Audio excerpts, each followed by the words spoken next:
ربی اشرح لی صدری ویسر لی امری واحلل عقدۃ من لسانی یفقہوا قولی۔ اعوذ باللہ من الشیطان الرجیم، بسم اللہ الرحمن الرحیم۔ النبی اولا بالمؤمنین من انفسہم، آمنت باللہ صدق اللہ العظیم، الصلاۃ والسلام علیکہ یا سیدی یا رسول اللہ وعلی آلہ وصحبہ یا نور اللہ۔ محترم، ہمارا آج کا جو موضوع ہے وہ ہے ہمارا فنا فی الرسول کی طرف کا سفر۔ اب دیکھنا یہ ہے کہ جو بھی عاشق ہے وہ فرمایا گیا ہے کہ آقا صلی اللہ علیہ وسلم کا گھر تو ہے مدینے میں، مگر وہ رہتے ہیں عاشقوں کے سینے میں۔ تو اب سینے میں رہنے والی اس ہستی کو ہم جو ہے نا وہ اس کو آج ہم ہائی لائٹ کریں گے، تو بتائیں گے کہ فنا فی الرسول کے لیے جو طالب ہے اس کو کیسے منازل آگے چل کے طے کر کے یہ مقام حاصل کرنا ہے۔ تو اس کے لیے یہی ہے، بتایا گیا ہے کہ ایسا محبوب نہ کہیں ہے نہ ہوگا، بیٹھا ہے چٹائی پہ مگر عرش نشیں ہے۔ وہ ہستی جو اللہ تعالیٰ نے اپنے محبوب کو اپنے نور سے تخلیق کیا، اور کائنات کی ایک ایک چیز کو اللہ تعالیٰ نے اپنے نور کے، اپنے محبوب کے نور سے تخلیق کیا، تحت سراسرے کے لامکان تک کی جتنی بھی یہ کائنات ہے، دو جہاں کی حضور صلی اللہ علیہ وسلم کی یہ خصوصی جلوہ گری کا یہ شاہکار ہے۔ اور آپ مدینۃ العلم ہے، اور مولا علی مشکل کشا کرم اللہ کریم اس مدینۃ العلم کا یعنی باب علم کا جو وہ باب ہیں، شہر کا باب ہیں، باب العلم ہیں۔ اور آپ مولا علی مشکل کشا کرم اللہ کریم کچھ معاملات ہیں جن کو دیکھ کر وہ طالب علم کو جو اس کا جو حضور صلی اللہ علیہ وسلم کی بارگاہ کا جو عاشق ہے، جو سرکار کی فنا فی الرسول میں جانا چاہتا ہے، اس کے کچھ معاملات کو دیکھ کر اس کو آگے شہر میں داخل کریں گے۔ تو سب سے پہلے یہ دیکھا جائے گا کہ یہ جو طالب ہے یہ اپنے ماں باپ کا فرما بردار ہے، ماں باپ کی خدمت گزاری سے دعائیں اس کے ساتھ ہیں۔ پھر اس کے بعد دیکھا جائے گا کہ یہ جسم جو بھی مطلب 4 سلسلے ہیں، چشتی، قادری، نقشبندی، سہروردی، کون سے سلسلے میں یہ بیت ہے، اور اس کے پیر و مرشد جو ہیں وہ ان کے مطلب فرما برداری سے مطمئن ہیں، اور ان کی دعائیں اس کے ساتھ ہیں پیر صاحب کے۔ اس کے بعد دیکھا جائے گا کہ یہ جو 4 امام ہیں فقہ کے، امام اعظم، امام مالک، امام حنبل، امام شافعی رحمۃ اللہ علیہ اجمعین، ان میں سے کس امام کا یہ مقلد ہے، اور تقلید کے اوپر پورا مطلب جو ہے یہ یقین ایمان رکھتا ہے اور مقلد ہے۔ پھر اس کے بعد دیکھا جائے گا کہ یہ ہمارے اہل بیت اطہار کے جو وجود قدسیاں ہیں، 12 امام، 14 معصومین، کیا یہ ان کو مانتا ہے، ان کی ذات اور ان کی جناب جو بہت بڑے مقام کے مالک ہیں، ان کی انوار کی تجلیات کو یہ تسلیم کرتا ہے، ان کی جو ہے حیثیت کو مانتا ہے، اور ان کی غلامی کا اس کو شرف ہے، ان پر صلوات پڑھتا ہے، اور ان کے اعزاز میں تقریبات سجاتا ہے،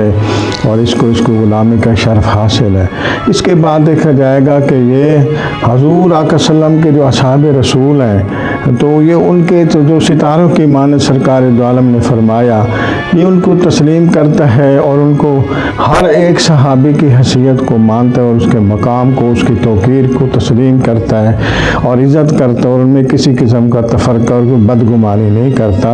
اسی طرح مانتا ہے جس طرح میرے آقا صلی اللہ علیہ وسلم نے فرمایا۔ پھر اس کے بعد دیکھا جائے گا یہ شہزادی کونین کے جو گھرانہ اہل بیت ہے اطہار، ان کی یہ حرمت کو تسلیم کرتا ہے، ان کے مقام کو، ان کی غلامی کا اس کو شرف حاصل ہے۔ اور پھر یہ دیکھا جائے گا کہ یہ جو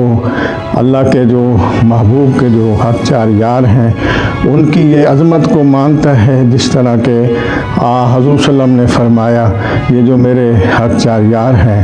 یہ ان کو جس طرح اللہ کے معبود نے مقام بخشا ہے ہر ایک کو، جس طرح کہ حضرت ابوبکر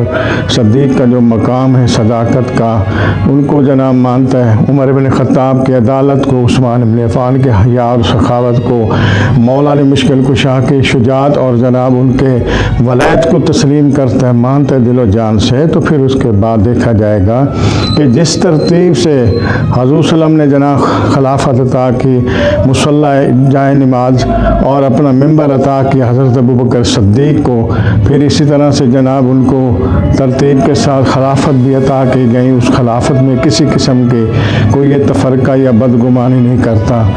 دل و جان سے اسی طرح تسلیم کرتا اور ان کا غلام ہے، مانتا ہے، پھر مولا کائنات اس کو سٹمپ لگا کے ولایت کی اس کو داخل کر دیں گے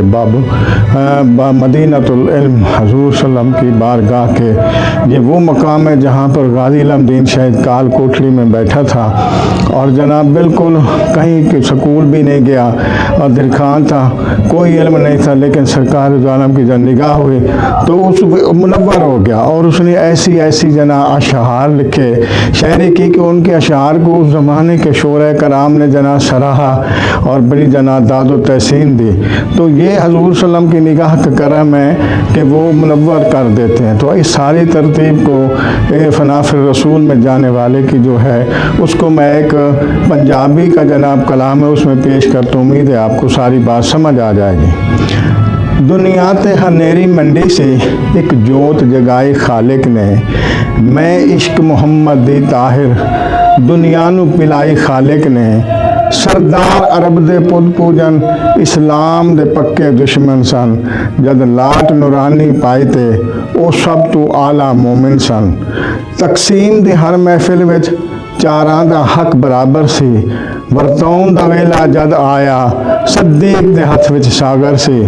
پھر وارو وار پلاؤندے گئے اتے عشق دی گل سمجھاندے گئے، اے چار مسلح دنیا تے لوکاں دے روگ مٹاندے گئے، انہاں دی کسے محفل چو جد میں بھی تھوڑی پی بیٹھا، میں صورت گوائی دنیا دی سرکار دے قدمی سی بیٹھا،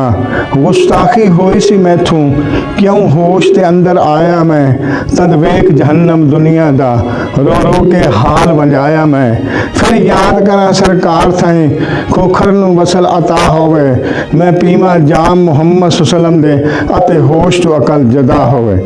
تیری صورت نگاہوں میں پھرتے رہے عشق تیرا ستائے تو میں کیا کروں۔ اب اگلے پروگرام میں بتائیں گے کہ آگے کی منزل کو کیسے لے کے چلنا ہے۔ اللہ تعالیٰ مجھے ہم سب کو سمجھنے کی توفیق دے، عمل کی توفیق دے، وما توفیق الا باللہ۔ السلام علیکم، آپ کا خادم مختار۔